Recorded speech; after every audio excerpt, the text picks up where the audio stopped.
와 함께합니다. 코로나19 방역을 위한 새로운 사회적 거리두기 체계가 내일부터 적용될 예정입니다. 이 거리두기 단계가 기존 3단계에서 5단계로 보다 정밀하게 세분화되는 것이 이번 정부 개편안의 핵심인데요. 오늘 인터뷰 시간에는 국립암센터대학원 예방의학과 김호랑 교수 연결해서 새로운 사회적 거리두기가 실시되면 우리 일상 속 어떤 부분들이 달라질지 자세히 얘기 나눠보도록 하겠습니다. 교수님 안녕하십니까? 예, 안녕하세요. 네. 교수님 이렇게 그동안에 정부의 어떤 그 정책들을 만들어가는 과정에서도 계속 거기에 또 참여하시고 그래서 내용도 잘 아실 것 같은데요. 이 사회적 거리두기가 이제 새롭게 개편을 하면 개편 방안이 그만큼 실효적으로 작동할 수 있을 거라고 보시는지 의견을 좀 먼저 여쭙고 싶습니다. 예, 그동안 사회적 거리두기 캠페인이 2월 말에 시작되고 9개월째가 됐습니다. 네. 이제 코로나 장기화는 이제 되돌이킬 수 없는 사실이 되었고요. 따라서 같이 살아야 된다면 어느 정도 환자 수를 감당을 해나가면서 경제 활동도 할 수 있어야 된다 하는 것으로 이제 개편 방안의 목표가 좀 바뀐 겁니다. 따라서 기존에는 가능한 환자 수를 줄여서 50명 미만으로 하루 평균 환자 수를 유지하고 만약의 경우 하루 100명에서 200명까지 발생하는 상황을 대비하자 하는 것이었지만 이제는 그것이 많이 바뀌었습니다. 따라서 하루 평균 환자 수를 100명 미만으로 유지하되 폭증하는 유행에 대비하자. 폭증하는 유행이라 하면 최고가 800에서 1000명까지도 대비를 해야 된다 하는 것으로 바뀐 거죠. 근데 지금 3단계에서 5단계로 세분화하면요. 좀 복잡하기는 해요. 사실은. 국민들이 체감으로 느끼기에는 이게 단계별로 어떤 차이가 있는 거지? 좀 헷갈리기도 한데요. 조금 쉽게 설명해 주시면 어떨까요? 단계가 이렇게 세분화되는 것에 대해서. 그렇지만 우리가 기존에 사실 움직여왔던 것도 5단계나 마찬가지였습니다. 단계는 1단계, 2단계, 3단계였지만 실제로는 2.5단계. 또 2단계에서 좀 완화하니까 1.5단계 이렇게 적용을 했거든요. 네. 그래서 실제 활용했던 것을 이제 이름을 부여해서 1단계, 1.5단계로 명확하게 만들어 놓은 것입니다. 그래서 크게 많이 달라졌다 이렇게 생각할 건 없고요. 기존에 완벽하게 봉쇄하는 그런 가장 강력한 조치가 3단계에 진행이 됐었거든요. 네. 이번에도 마찬가지로 3단계에 진행이 되는 거고요. 대신에 그 기준을 조금 올렸다 이렇게 생각하시면 되겠습니다. 지금 그러면은 기존에는 일제히 어떤 그 국민들의 이동이 안 되거나 이런 방식들, 그러니까 예를 들면은 그 감염 위험이 있는 그런 업소들 같은 경우에는 영업을 일제히 못하게 한다거나 이런 방식이었잖아요. 근데 이번에 바뀐 개편안을 보면은 가급적 그런 단계로 들어가지 않으려고 노력한 측면이 좀 보이는 것 같거든요. 예, 맞습니다. 일률적인 집합금지는 최소화해야 되겠다 하는 겁니다. 실제로 우리가 3단계까지 가지 않고 2.5단계만 경험을 했는데도 집합금지를 한다는 것이 국민들에게 굉장히 큰 고통을 준다는 것을 이번에 알았거든요. 그래서 이번 단계는 지역별로 유행 위험 요인을 평가해서 맞춤 설계를 할 수 있도록 바꾼 겁니다. 그래서 이 단계 자체도 보시면 이제 2.5단계나 3단계는 전국적으로 적용이 되지만 1단계, 1.5단계, 2단계는 모두 지역에서 알아서 올렸다 내렸다 하면서 맞춤 방역을 하도록 되어 있습니다. 그럼 지자체의 어떤 책임성이 좀 더 강화되겠네요. 예, 그렇습니다. 근데 그런 판단에는 방역당국이 개입하지는 않습니까?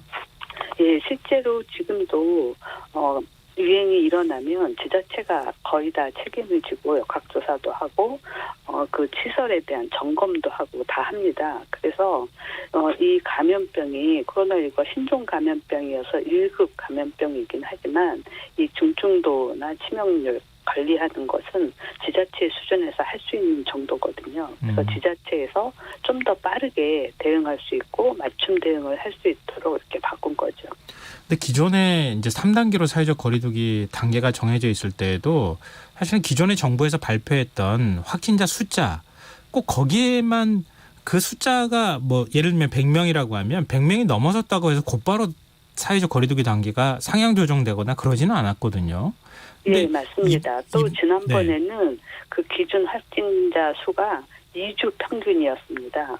그런데 이번에는 일주 평균으로 좀 달라졌습니다. 그러면은 이번에 숫자 정해지거나 원칙 정해진 대로 그러면 그렇게 거리두기 단계를 상향 조정하는 겁니까? 아니면 또 어떤 다른 요소들을 판단하는 겁니까? 굉장히 많은 요소를 같이 고려하고요. 네. 기계적으로 환자가 나왔다고 해서 바로바로 단계가 바뀌는 것은 아닙니다. 예를 들어 똑같이 100명이 나왔는데 우리가 관리하고 있던 어떤 병원 안에서 100명이 다 나왔다. 이러면 국민 전체가 사회적 거리두기 하는 게 의미가 없잖아요. 네. 그래서 어떤 식으로 유행이 생겼는지, 이게 관리 가능한지, 관리가 어려운 건지, 그리고 이 환자들이 주로 노인인지 젊은 사람인지 굉장히 다양한 요인을 같이 검토를 하게 됩니다. 지금 거리두기 1.5단계로 격상하는 기준을 수도권의 경우에는 일평균 확진자 100명 이상으로 정한 것으로 알고 있거든요. 예, 맞습니다. 기존대로 50명 이상으로 조금 더 강화했어야 되는 것 아니냐 이런 목소리도 있는데 여기에 대해서는 어떻게 보세요?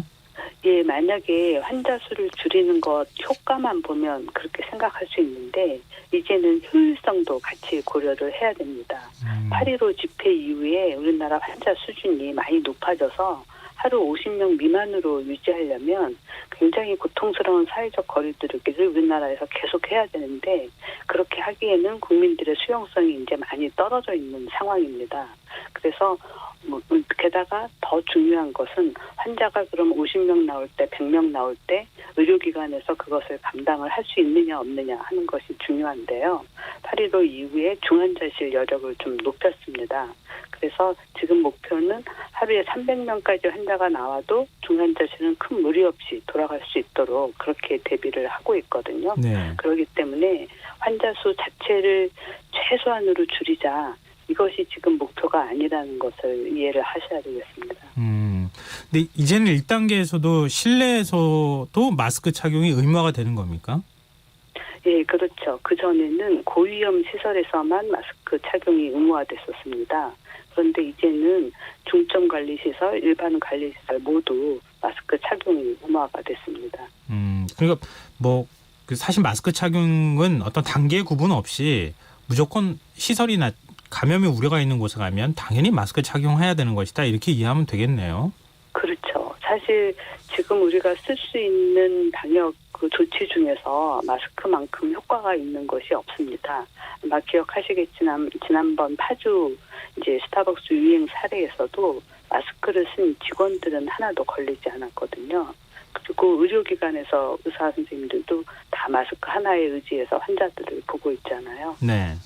근데 최근에 이제 해외 여행이 불가능한 상황이 되면서 골프장에 많은 사람들이 지금 몰리고 있다 이런 얘기도 나오는데요. 그래서 골프장 관련 감염 사례도 지금 늘어나고 있는 상황이기도 합니다.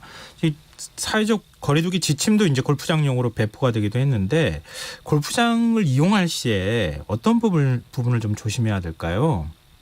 예, 맞습니다. 골프장이라고 해서 다른 데하고 크게 다를 것은 없습니다. 야외에서 골프만 치면 괜찮은데 이제 같이 운동하는 사람들끼리 모여서 식사하는 등 이런 밀접 접촉을 하게 되면 보통 우리 음식점 가서 밀접 접촉하는 거하고 다를 바가 없거든요. 그래서 그런 부분만 조심한다면 야외에서 골프 치는 것 자체는 위험한 행동은 아닙니다. 근데 지금 국내 코로나 확진자가 145명이 나왔습니다. 지금 사흘 연속 세 자리 숫자를 기록하고 있는데요. 이 추이를 어떻게 좀 판단하면 좋을까요? 지금 숫자가 100명 이하로 좀 떨어졌다가 다시 지금 늘어가고 있는 것 아니냐 이런 걱정도 나오거든요. 예, 맞습니다. 지금 한 달 정도의 상황을 보면 감염 재생산 수가 1에서 조금 올라가고 있습니다. 그래서 당장 큰 변화는 없겠지만 앞으로 또 날씨도 더 추워지면 호흡기 질환 감염 위험성은 더 증가하게 되거든요. 네. 또 지금까지 해오던 것보다 더 조심해서 생활해야지만 이 1단계 유지가 가능할 것입니다. 앞으로 이런 추이가 좀 계속될 거라고 보시는 건가요? 예, 그렇죠. 오르락 내리락 할 겁니다. 그렇지만 이제 걱정되는 부분은 말씀드린 대로 앞으로 날씨도 추워지고 또 수능도 있고 학생들 방학하고 연말연시 모임 등 계속해서 감염이 늘어날 그런 위험 상황만 남아있거든요. 네. 이걸 잘 극복을 해야지만 큰 유행 영향 없이 올 한 해 지낼 수 있을 것 같습니다. 현재 사회적 거리두기가 천안 아산만 1.5단계인데요. 천안 아산이면은 사실은 뭐 수도권하고 거의 근접거리에 있고 이동인구도 굉장히 수도권하고 많지 않습니까? 이 수도권을 1단계로 그냥 그대로 유지하는 게 이게 맞다고 보십니까?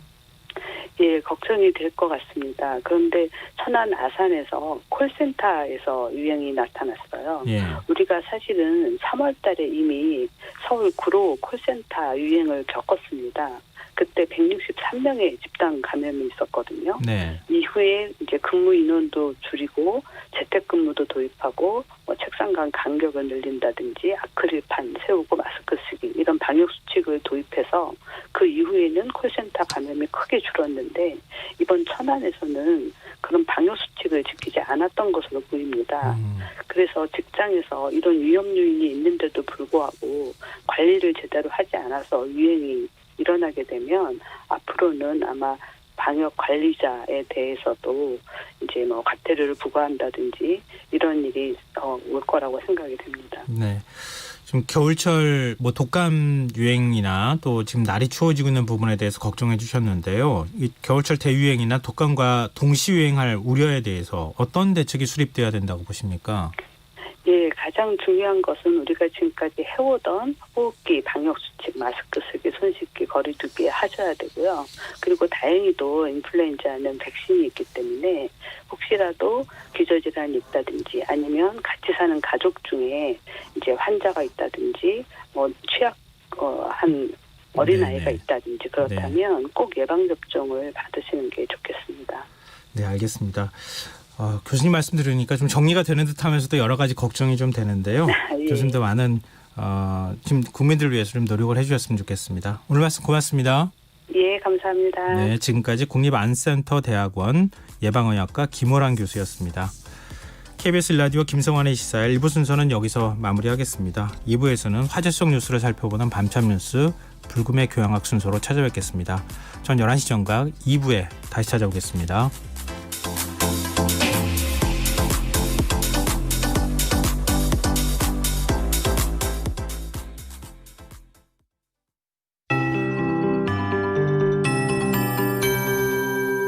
KBS 58